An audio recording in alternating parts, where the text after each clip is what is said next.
The best for the last, no.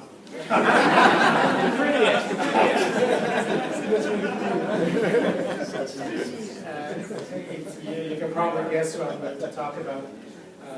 La première fois que j'ai eu l'opportunité de communiquer avec Mélanie, elle m'a appelé au bureau. J'étais en réunion, il y avait plusieurs personnes, réunion d'affaires, et là le téléphone sonne. C'est un numéro que je ne connais pas. D'habitude, je ne réponds pas, mais j'ai décidé de répondre. Et là, salut, week-end, c'est Mélanie. Bon, je connaissais une autre Mélanie, mais je ne savais pas que c'était pas elle. Alors, j'ai dit OK. Elle dit, je vais juste vous dire bonjour et que j'entends la course et j'ai voulu vous le dire de voix vive.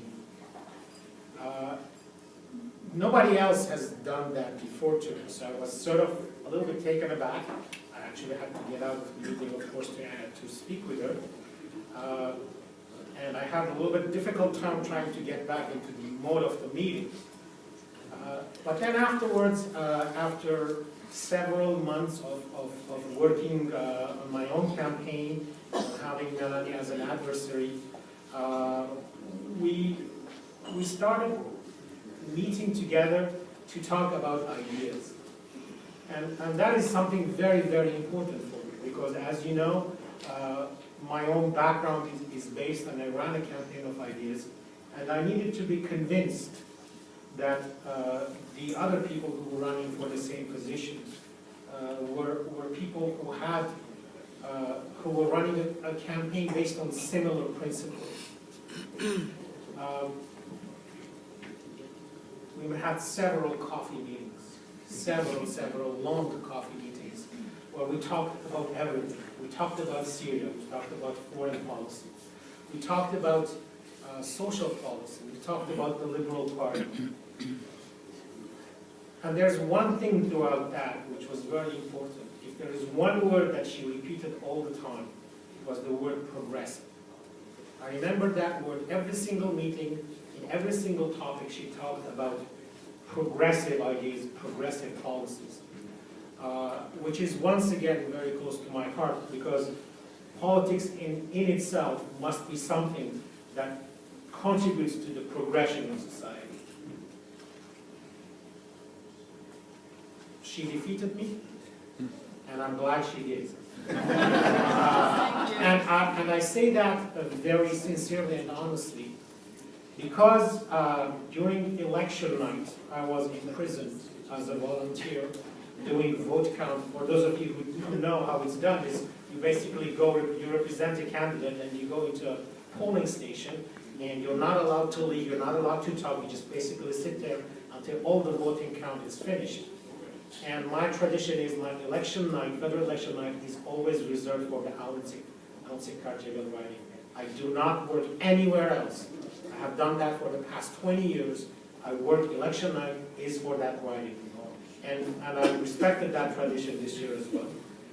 And the tradition is that I always get sent to the most difficult polling station where nobody else wants to go, because it is usually either a block or very liberal hostile territory.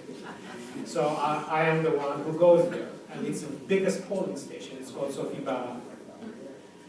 And for those who know me, I am a very difficult person to impress. Very difficult person to impress. And I have to say that I have been at Sophie Bara since the 2004 elections. And we have actually never won that polling station.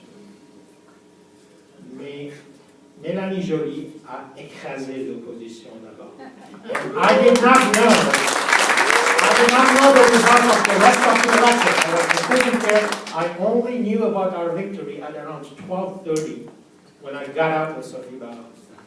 And I could not have been happier. And Mélanie Joly contributed in a tremendous way to our great victory. Ladies and gentlemen, Mélanie Joly.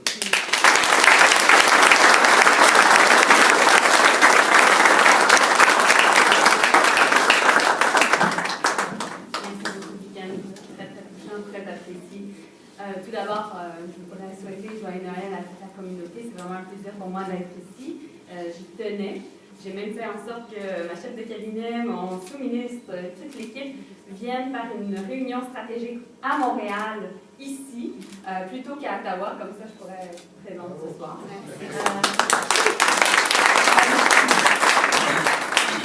Et puis, j'étais également extrêmement touchée d'entendre l'hymne national chanter et rappeler l'essence même, en fait, l'histoire de Calypso-à-la-Vallée, de Basile-Routier, parce que je suis ministre du patrimoine canadien, et donc ces symboles-là sont fort importants.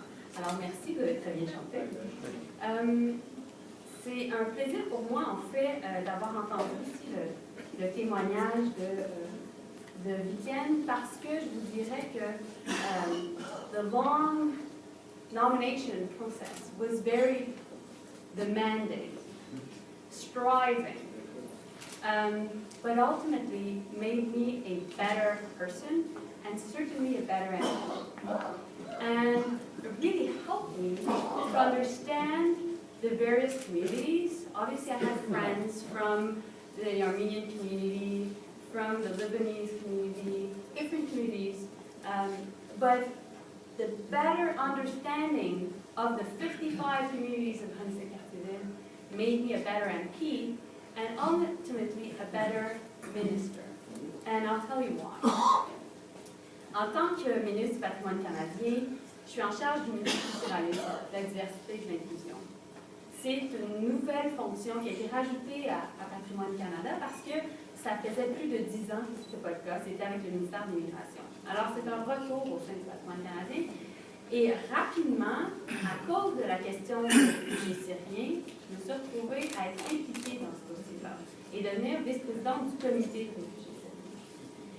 Et ce que je me suis rendu compte, c'est que non seulement nous devions développer un plan pour s'assurer que, en fond, nos objectifs soient rencontrés, mais la dynamique au sein de la communauté syrienne et la diversité culturelle présente au sein de la communauté syrienne, que j'avais bien vécu lors de ma nomination, m'a aidé à amener cette expertise-là à la table. Et à terme, de pouvoir comprendre les impacts que les décideurs publics parfois on peut prendre. Les impacts sur les vies humaines, les impacts d'un point de vue micro, donc dans les familles, auprès des gens touchés, mais d'un point de vue macro aussi au niveau de notre société. Et donc, c'est un privilège pour moi d'avoir l'occasion d'aller à l'aéroport Montréal-Trudeau et de voir à quel point la communauté arménienne est très bien, moi je faisais non seulement intégrée à la société canadienne, mais organisée et fait en sorte justement d'accueillir les proches qui arrivent de Syrie et qui font en sorte que présentement, oui, nous sommes des politiciens, oui, nous prenons des décisions qui ont des impacts positifs maintenant, au point de vue, comme je disais, micro, macro, mais même à niveau international, dans la question de la gestion des crises humanitaires internationales et par conséquent faire en sorte qu'il y ait des réfugiés syriens qui arrivent ici. Mais aussi, ces politiques-là, ces décisions-là ne peuvent jamais être un succès s'il n'y a pas l'appui, l'acceptation des communautés et à terme une collaboration. Et je voulais vraiment remercier la communauté arménienne parce que oui, c'est un succès présentement, l'arrivée des réfugiés syriens, mais c'est aussi énormément grâce à votre mobilisation. Donc, merci énormément. Et je n'aurais pas été capable non seulement d'être une bonne députée, ministre, qui promouvoit la question du multiculturalisme, qui promouvoit la question de la résilience de notre société par rapport à l'immigration, c'est-à-dire d'une bonne acceptation de la part de la population canadienne par rapport aux immigrants qui arrivent, si je n'avais pas vécu la nomination et justement si je n'avais pas eu toutes ces communications-là, ces discussions-là, notamment avec Vivienne et avec différents leaders de la communauté. Alors, merci encore. Et à terme, je pense que nous sommes dans une évolution, et c'est beaucoup des questions qu'on se pose à Patrimoine Canada. Nous sommes dans une évolution de notre société à savoir comment nous nous définissons. Quelle est l'identité canadienne et comment nous pouvons, à terme, assurer d'avoir une certaine unité au sein du pays. Et je pense que à cause du travail des communautés, à cause des différentes générations qui évoluent, nous sommes dans une approche maintenant d'accepter plusieurs identités. C'est-à-dire d'être arménien, montréalais, québécois et canadien sont des identités qui peuvent se côtoyer, qui s'additionnent et qui à terme font en sorte que cette personne-là est un apport positif par rapport à la société, et que la communauté est un apport positif à la société, plutôt que de penser que le fait d'être canadien ou québécois peuvent se soustraire. Et donc, voilà comme la vision que nous avons en Patrimoine Canada et la vision que nous allons promouvoir. Et là, c'est vraiment un appel à l'action, un call to action. Being in charge of Canadian Heritage in 2016 means that you're in charge of preparing the 150th anniversary of the Confederation. 2017 will be an important year for Canada. It will be the year where we won't not only celebrate the fact that our country, our young democracy is getting more and more older and that we need to celebrate its success, but also that we have this uniqueness in terms of diversity, in terms of integration, that we are this country that ought to be celebrated here and throughout the world.